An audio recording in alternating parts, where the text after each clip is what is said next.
Well, I appreciate you guys coming out here and covering us. I know these trips aren't easy, and it does mean a lot to us to get you guys to cover us and get our word back to our fans. So, thank you. Appreciate it.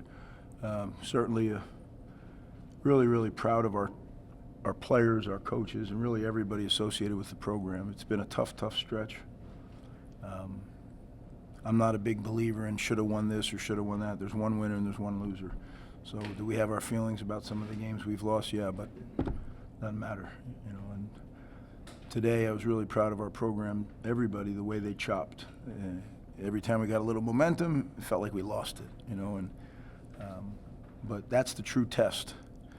You know, we do something in the winter called mat drills, which is a real hard conditioning, mental toughness. We call it chop training. That today the whole game felt like mat drills, but it's great for our players. It's a life lesson, right? When things aren't going your way and things are going against you, and you just keep going, right? And I've always told them the same thing. I can't guarantee you that it's going to work if you do what I ask you to do, but I can guarantee it won't work if you don't. And these guys, I'm really proud of them. So try to answer your questions.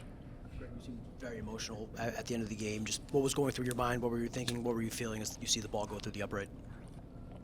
You know, I just wanted these kids and the coaches, I got to tell you, the staff, everybody who works their tail off. I've had success.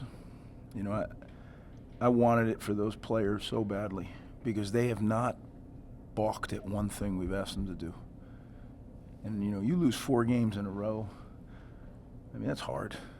With a bye week in there, I mean, that's a long stretch. And there's reasons that people can start to say, why should I do that? And are we perfect? No, but I am so proud of the way that they just kept chopping, and that's why I was, you know, and I can't lie either. This may be the hardest I've worked in a week of football in my life. So when that thing went through, I think the complete exhaustion hit me. I can't wait to hit the plane and go to sleep.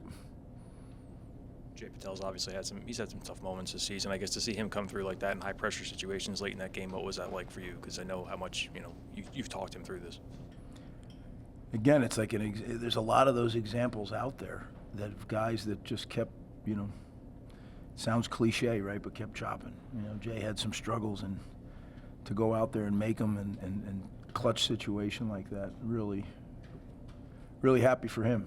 You know, happy for his development, and I think this will help him. You mentioned this is the hardest week you've had, you know, in football. Just can you take us through what you did this week and how involved you were with the defense today? It looked like you were more talking to them on the sideline and things like that. Yeah, I mean, there's so many things that go into being a head coach.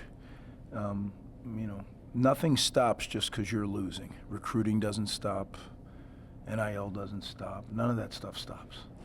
Your offense, your special teams, kids' problems, you know, guys.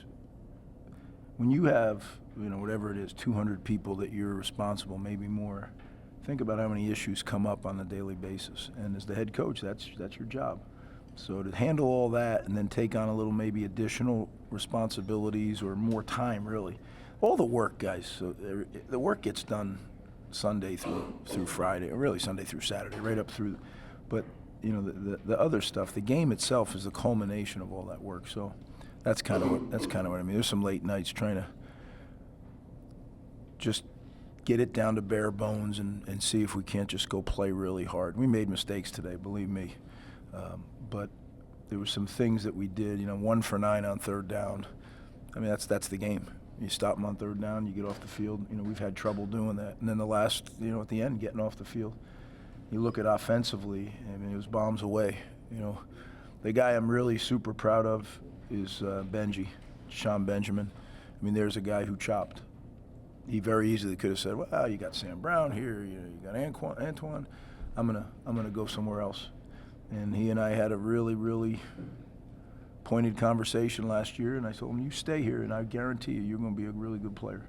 I can't tell you how happy I am for him trusting us and then him going out and doing it. So those are the things that keep you coaching, you know. Clarify, were you calling defensive plays? I'm not going to get into who was calling what. We worked at it together, and literally that sounds like a cop-out. Literally that was like a staff meeting during the game with the players. It felt like a defensive meeting during the game. The thing that I was so pleased with is how everybody just put their egos aside and worked together. Coach Smith, Coach Sparber, the whole defensive staff. Everybody just look, we got a job to get done, and were we perfect? No, but improved, and now we got to take another step. We're playing a really good Illinois team next week, and we have to continue to, our big thing, as you know, is incremental improvement. We have to continue to get better every day. You let a day go by where you don't get better, it's a waste. Time for two more. What was it like to see KJ have a game like that with over 200 receiving yards? And then I guess how close did Ian get to being able to play? Ian gave it every try he could. He didn't practice, and that was on purpose. We thought maybe if we just rested, got blood in there, did some things in treatment and alter G and all that stuff, that maybe he gave it the try in pregame, but it's not time yet. So I'm hopeful we can get him back next week. But you never know. Those are tricky things, especially at that position. Really proud of KJ. I kind of feel like there was a part of Ian out there playing with him today, though. I mean, those guys are locked, and but yeah, we're fortunate to have KJ here. Final question. You mentioned it when you're in 4-game losing streak, things can be wobbly. You guys kept going, but did you feel like today was a potential turning point where now this could rejuvenate the team, and if things had gone the other way, things could have? Were you worried about that? Did you think this game was a pivotal moment in the season in that sense? Where The reality, no, I don't, because I think these kids and these coaches, they believe so strongly in what we do. I think they would have just kept fighting. But man alive, it keeps putting more and more strain on them. And the fact that they got rewarded for what they did, I mean, we're talking about inches, right? And so many times the difference between winning and losing is inches. So, but if you keep going, you keep chopping, you have a chance to get the inch. And that's what they did. Yeah, I'm proud of them. Thanks, guys.